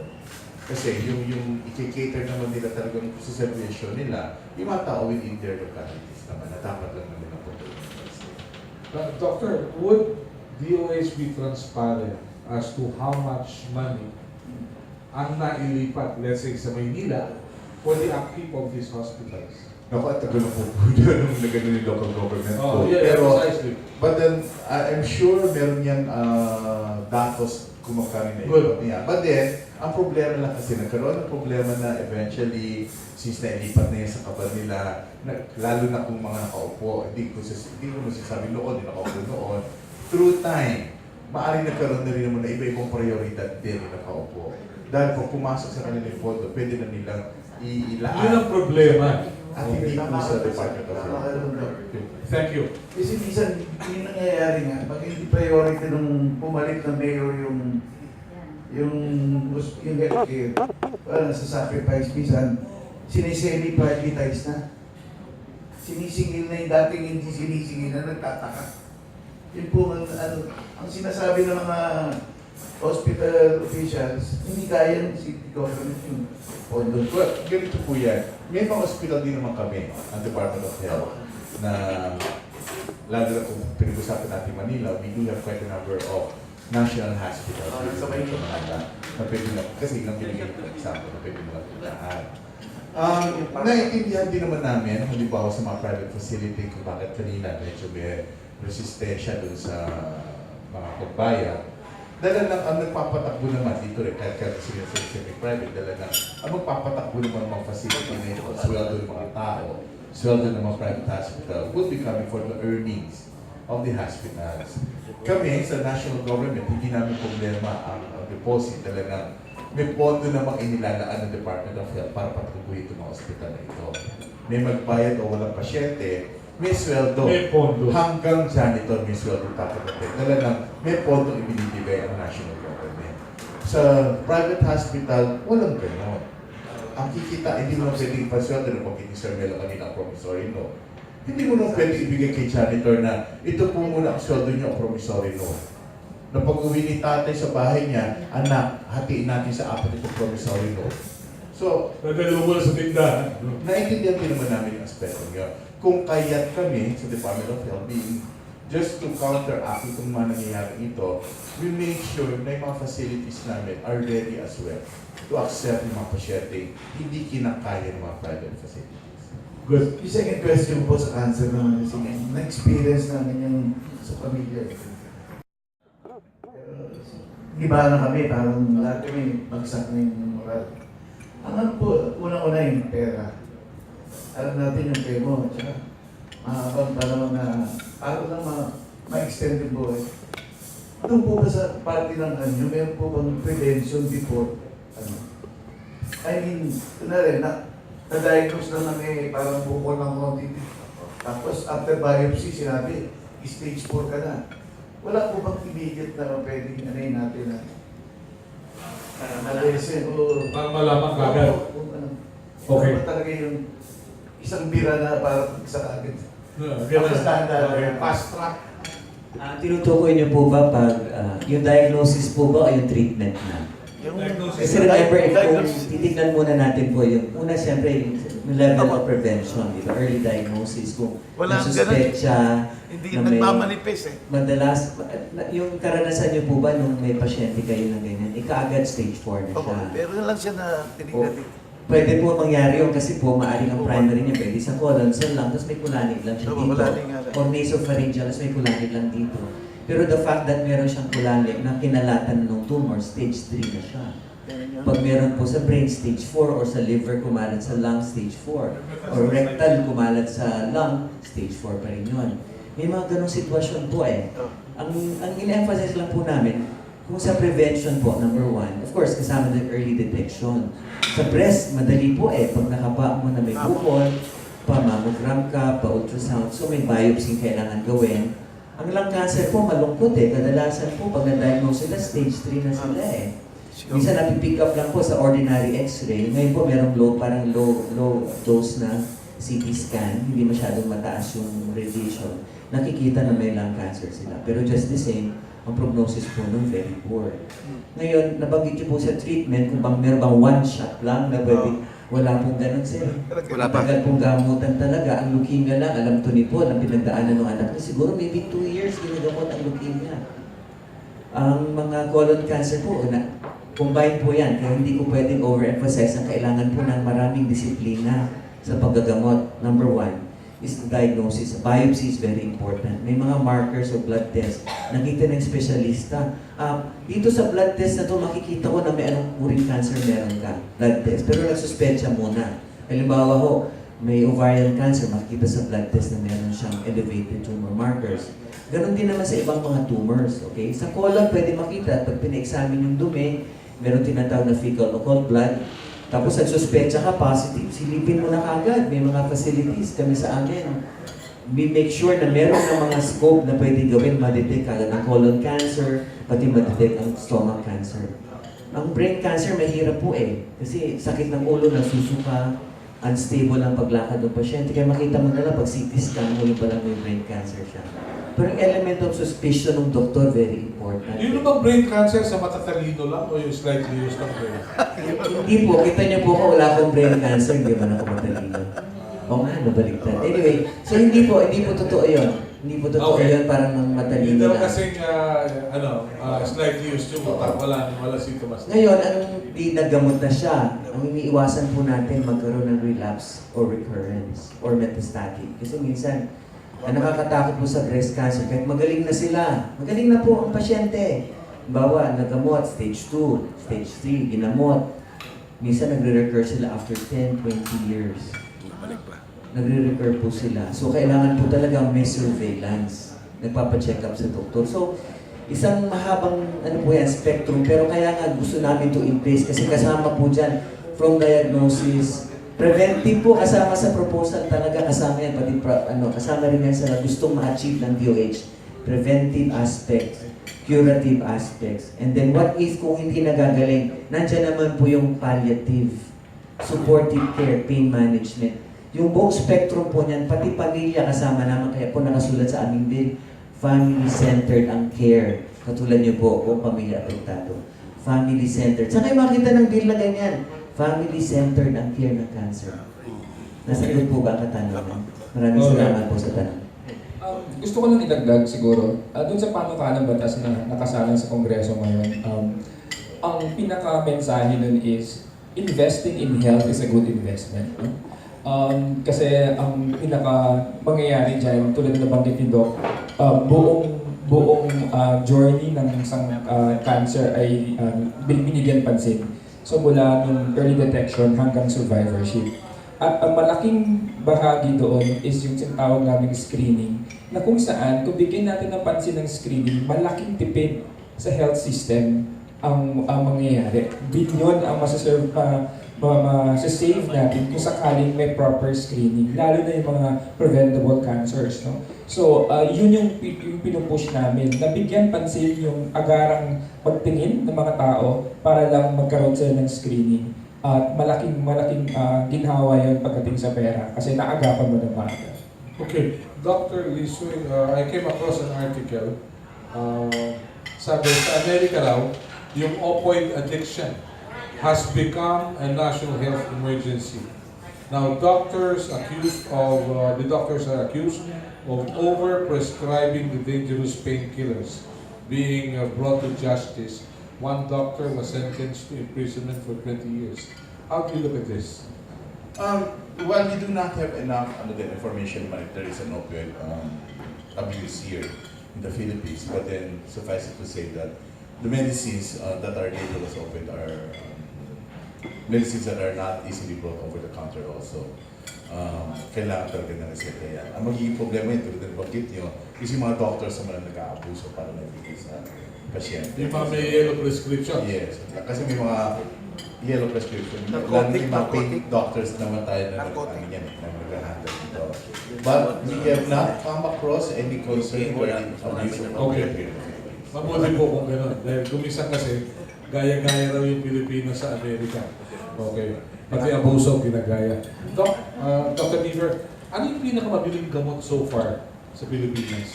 Ano yung masasabi natin na mga number one? Well, the IMS captures that data on a regular basis, right? For the prescription drugs, usually top sellers are really related sa baga, tsaka sa hypertension. These are the two biggest selling products in the country right now. Then of course, hindi naman na yung mga paracetamol, yung mga sa ulcers, madalas din po yan. So I won't name brands na. Yeah. But is ulcer endemic? Areas. Is ulcer endemic in the Philippines? When I was a resident growing up in PGH, it was like practically every night meron kaming upper GI bleeding, nagsusuka ng tubo. Practically every night we would have these types of emergency cases. Fortunately now, because of all the new therapies that have been developed, bawas na yan. That incidence is very much lower. But syempre, marami pa rin sinisikmura. Okay. Dahil sa kung mas marami yung nagkaka-ulcer, talagang talamang ang gutom sa Pilipinas. Gano'n katotoo, meron ba kayong tie-up ng Philippine National Police Hospital? Marami raw police kasi ang hypertensive, may sakit sa puso. Well, maaaring siguro dala ng kanilang profile ng kanilang trabaho, would engage them sa mga may libre raw pagkain. May libre pagkain. Pag may sakit. Hindi, pag sa police. Sabi. Hindi naman dito. Pero may libreng gamot naman tayo. That is being addressed also by the Department of Health. Although limitado din sa klase na medicine na binibigay. Pero if your medicine would fall under those, say, 4 molecules na binibigay namin, libre ito, yung maintenance ito, you just have to access it through our RHUs kung saan ka pwede mo. Bakit meron ka ng gamot dun sa docs, no? Para sa tuberculosis? Hindi pa rin nagtatagumpay yung programa. Tamat lang ba talaga Pilipino o matigas sa ulo? Well, totoo naman po yan. It's an accepted fact na may issue. Yung tagal ng pag-inom ng gamot. Pero yung talaga ang proseso na kailangan natin tanggapin. Precisely. Oo. So, ang paggaling, sabi nga natin, kahit na mapupukin na namin ang ulo ng pasyente, sabi, tulad ng na-emphasize ko kanina, it's a shared responsibility between the patient and the doctor. So, kahit i-push namin na i-push ang pagtalikod namin, hindi na namin alam ang gagawin ng pasyente. Pag huminga na ba, sabihin mo, dots yan, let's just cite some examples here. May mga facilities, naka-confine sila, pinaiinom mong gamot, pagtalikod ng mga nurse o ng doktor, iniluluwa dahil hindi naman nila yung gamot. So, umaabot sa ganong anggulo. So, yung paggaling, hindi lamang dala sa galing ng doktor sa paggagamot, kundi dala din sa partisipasyon ng pasyente sa paggamot ng kanyang karamdaman. Patient compliance. Okay. I remember somebody asked me, sabi niya, ibang acupuncture nakagagaling. Sabi ko, nakagagaling yun. Pag hindi ka gumaling, magkukulam yung napuntahan. Question. Yes, please. Good morning ulit po. Anybody could answer this question? Please. Ang health program po, the board talagang problema natin. Ano? Kaya, nung kaupo ni President, sabi niya, I'd like to have the health department study itong Cuban model. No? Ang second na question ko ay, this is a political question. No? Kasi marami sa mga mahirap ang against sa privatization ng mga hospitals. Please comment on this. Thank you. Okay. So, doon muna sa Cuban model.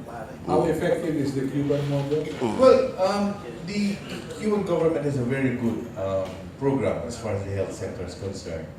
But of course, there are some limitations as well if you're going to compare the number of population versus the number of population in Cuba. But then, we're looking into other modes wherein we can actually apply yung ano ng pamamaraan ng Cuban model nila sa kanilang health sector. So, slowly, may mga ginagawa ng pagbabago, although universal healthcare dati na ito, pero tinututukan namin kung paano pa mas ma-improve ito based on the Cuban model. Yeah. Yung second point, yes please. In our meeting with Secretary Pedia regarding the Cuban model, I think simple lang po yung kung tutusin, ito ka complicated. Ano po, ang nais po ng gobyerno na gusto na i-pattern din is yung pagpapacheck up na obligado kailangan magpa-check up para ma-detect kung saan ang problema, ma-manage. So therefore, in the process that you are, everyone should have a check-up. You detect mo kung sinong mataas ang blood pressure, yung mataas ang blood sugar, yung may cancer. So in that process, ma-detect mo.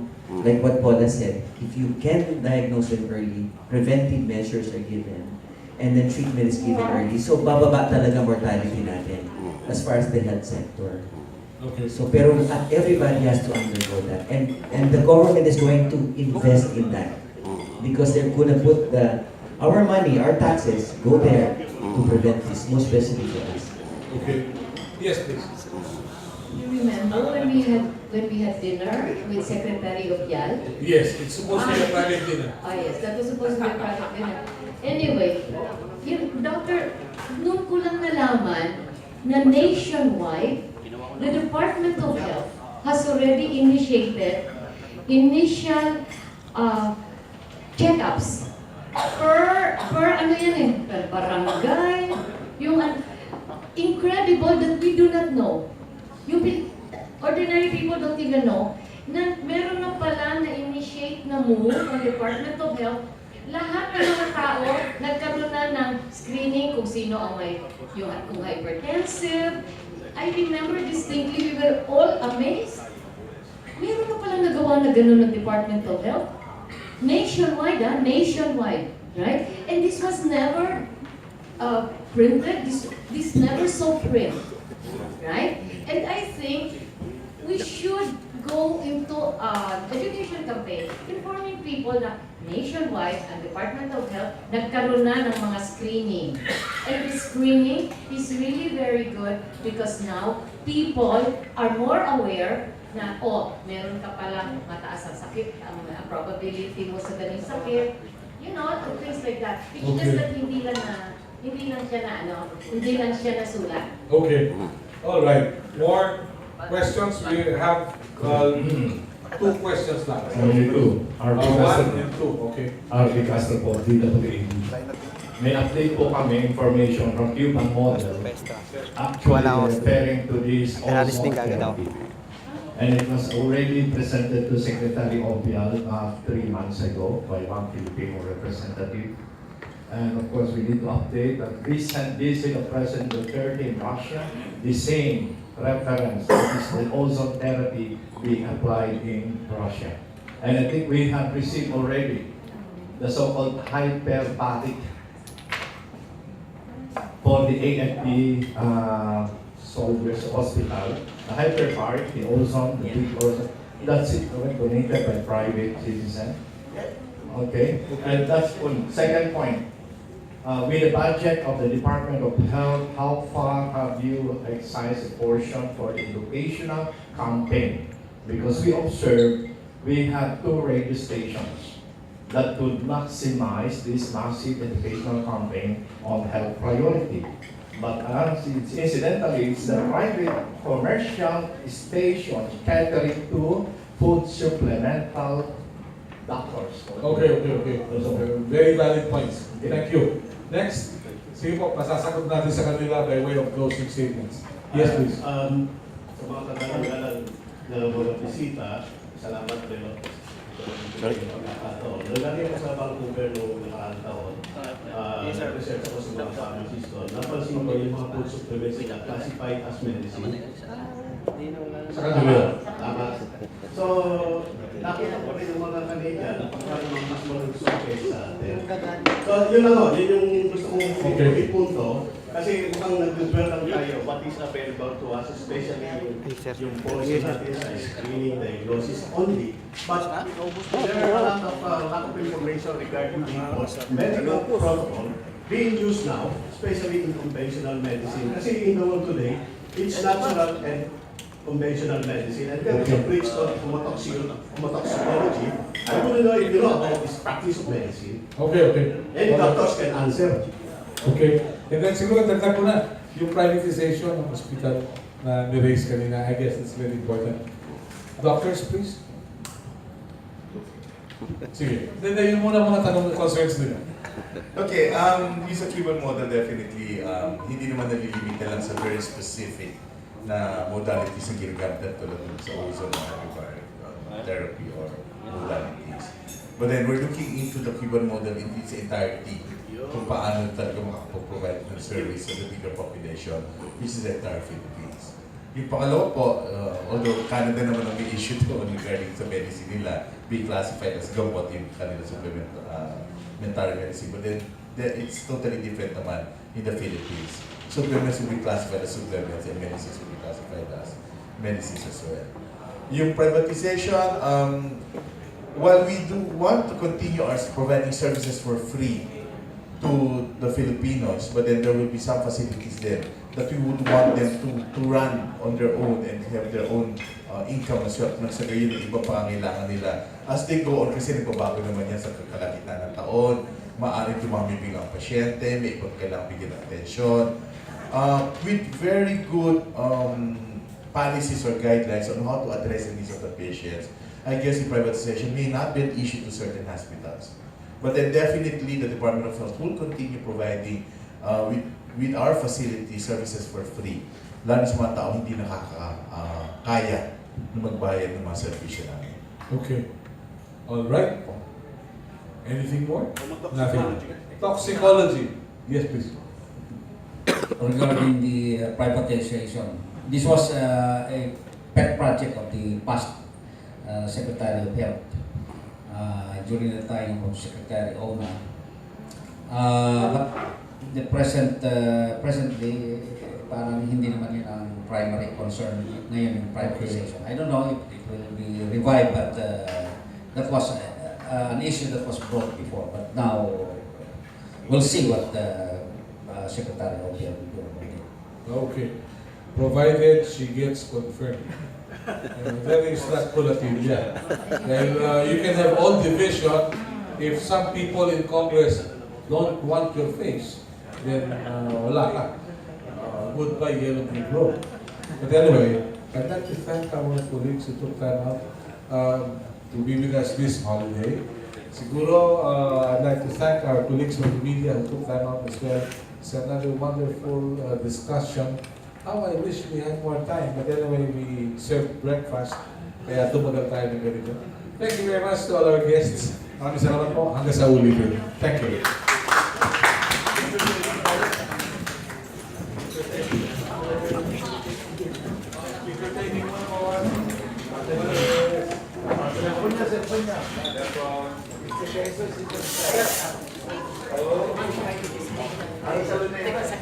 Nakita mo, di ba?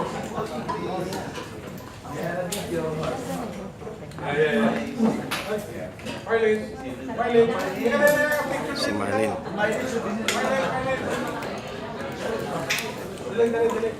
O, teka muna, saglit. O, excuse me lang. Kanina kalaban dito, ha? Picture muna tayo. 1, 2, 3. 1, 2, 3. Ano yung cellphone mo lang, ha? Lala. Tatag ko na lang. Marilyn, tatag na lang. Meron ka? Meron ka, ha? Sige, ito. Gusto niyo kayo? Kasi nagmamahal mo. Ako lang.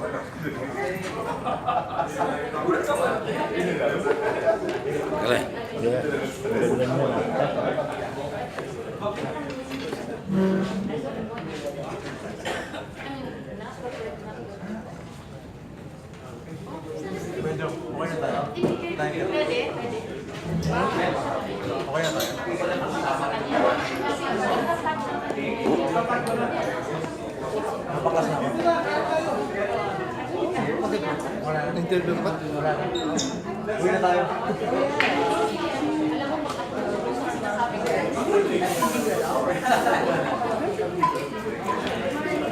Sabay si Bird. Sabay naman.